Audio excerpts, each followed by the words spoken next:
On this episode of Infowars News, we have three articles here, ranging from why Hillary killed Gaddafi straight down to a Trump supporter shutting down a Nazi supporter. So strap yourselves in, folks. We're going in for a long ride.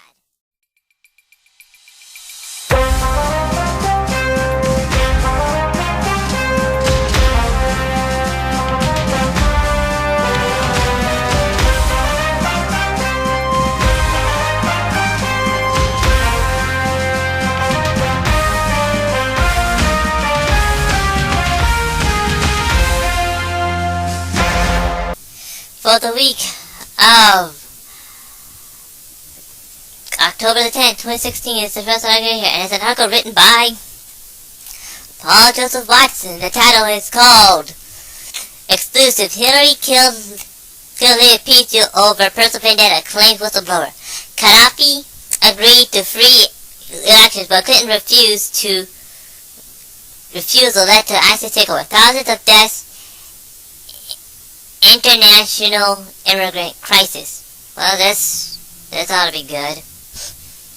Hillary Clinton personally nixed peace deal in Libya that would have led to free elections and prevented the country from being seized by ISIS, all because of personal vendetta she had with Muammar Gaddafi, according to an explosive new claim made by a whistleblower who personally oversaw the negotiations. Christian peace preacher Dr. Kalar Aman Paul is a global peace ambassador originally from India who is now a naturalized citizen. Colonel Gaddafi personally invited Paul to Tripoli, Libya for peace talks, having looked up Paul as a spiritual leader since 1992 and has been impressed with the evangelistic counseling work with King Hassan of Jordan and Yasser Arafat. Over the course of 10 days, an agreement was reached between Libyan Prime Minister Baghdadi al-Mohammed, President Muammar Gaddafi, and the U.S. state in coordination with Obama White House. The deal was overseen by General Clark as well as U.S. Representative Dennis Kucinich. Well, that's something interesting. And you can see the actual thing here and basically another letter was sent by Qasim Khattam and the Deputy Foreign Prime Minister of Libya. Thanks, Dr. Paul, for doing whatever it took to promote peace and stop the war. According to Dr. Paul, General Clark was pleased with the outcome of the negotiations arranged by telecommunication with Hillary Clinton. I mean, basically, I'll just stop right there. The fact is this girl got pissed off because technically she didn't get support from Gaddafi, and she practically just blew his head off and let his entire quote-unquote stuff go to the sinker. And here's a clip about that. Dr. Kalari Paul, he was a global peace ambassador. He went to Libya before the fall of Libya, agreed the deal with Muammar Gaddafi, agreed to hand over control, have peaceful democratic elections, end his own 42-year dictatorship. That deal was overseen by General Wesley Clark, by Dennis Kucinich. This was on the record. The Libyan Prime Minister sent a letter to the White House saying, we agree to this deal. We want peace. We want to end hostility. We want to have free elections in Libya. Hillary Clinton killed it dead because of a personal vendetta, because Gaddafi had supported Obama over her during the 2008 presidential election. We now have this on record from whistleblowers. Of course, what did Libya lead to? Well, arming the jihadists led to the rise of ISIS. ISIS took over the country in the vacuum that was left as Gaddafi's forces melted. They took over all that sophisticated weaponry. Of course, this led to Benghazi, 4 dead Americans. It led to the escalation of hostilities in Syria, more jihadist rebels there committing atrocities. It led to the international migrant crisis. thousands of people drowning in the Mediterranean Ocean every single year. You see, thank you for the clip. You see, right there, this bitch is crazy, and that's all I can say. She gonna kill everybody, all because all because Gaddafi didn't give her a campaign in the 06 run for her presidency. My God, we let this woman in, we deserve what we get, and that's just it. Alright, second article today here, and it's an article written by, another Paul's Watson article. The title is called Never Foreseen Video on Obama on Race. I am saddened that whites are still superior. Things could explode. President whines about white privilege in newly uncovered 1990 footage. Seriously? Really?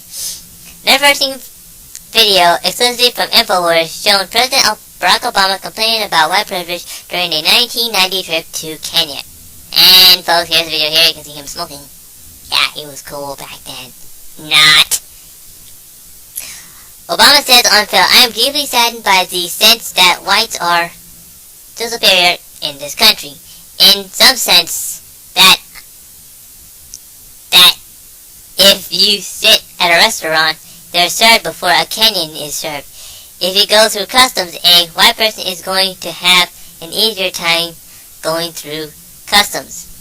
At one point in the movie, Obama says a lot is at stake in building a strong black country in Kenya. Elsewhere, the footage shows white and Asian tourists visiting poor Kenyan villagers, a sight that offends Obama, who refused to join them on the tour, according to her sister.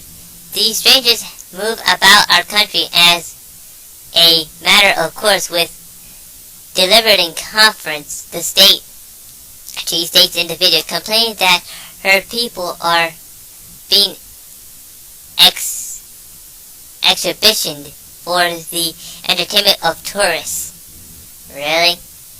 Obama's remarks in the video will provide further ammunition for his critics, who claim that the president has used the office to stroke racial division, especially given those sentenced toward Black Lives Matter, a group who analyzes an inspiration from a convicted cop killer on the FBI's most wanted terrorist. Basically, you see, right there. And here's Paul Joseph Watson with that clip. Alright, thank you, Mr. Watson. Basically, the guy was he's a racist. He's a full-on racist that thinks that white people should be dead. Now, I'm not sure about that.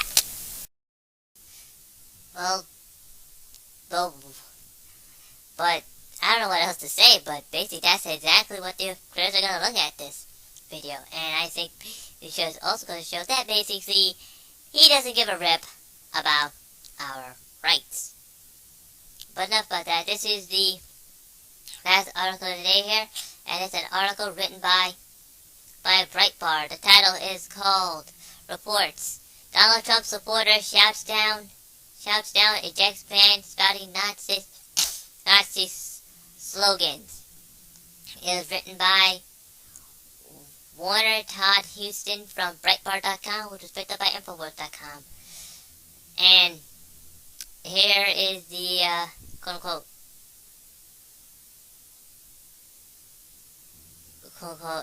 article here. A man spouting Nazi slogans disrupted a Donald Trump supporter on Wednesday evening, but Trump supporters shouted him down and eventually escorted him out of the Reno, Nevada rally. The man, who claims to be 35-year-old and identified himself to CNN and other sources as Bradley Granite, arrived at the rally wearing a camouflage baseball cap and seemingly branding New State Jefferson t-shirt. He carried a small sign with supposedly white supremacy slogans on it and was quickly surrounded by members of the media excited to report on the incident. The man reportedly began spouting racist rhetoric and told reporters he was fine with Ivanka Trump being Jewish, but then inserted Hitler's Nazis did not kill 6 million Jews during the Holocaust in World War II, according to reports. What, man? This guy must be loony or something. It is unclear at the time if the man is connected to any neo-Nazi groups. He wore a State of Jefferson's t-shirt referring to the movement among several Northern California counties to secede from the state. However, that movement has not been connected to any extremism. Last month, outside a rally of Asheville, North Carolina, a woman wearing an oxygen mask and protesting against Trump claimed that she had been punched in the jaw by a Trump supporter. As Breitbart News reported, video of the altercation makes it clear that the woman pursued the Trump supporter. Basically, it's getting crazy out there, folks, and I'm not kidding around. We need to get Trump in there. At least he'll be able to fix this whole thing, at least. To a certain extent, but, you know, he was spouting all that Nazi stuff, and, he was just disrupting the whole thing. So they had to toss him out. And I'm very glad they kind of shouted the guy down, and then escorted him out without conflict, because we all know how provocateurs work. Yes, we do. But that's all the articles I have for you today. If you'd like to read more about these articles, please go to the link below, go to Infowars.com or PrisonPlanet.com. There you can find hundreds of articles. That's all the one I have for you today. This is the Infowars News. I'm InfoGundam, and I'm from Fiend Radio number 3. Please like, subscribe, and donate. Bye-bye.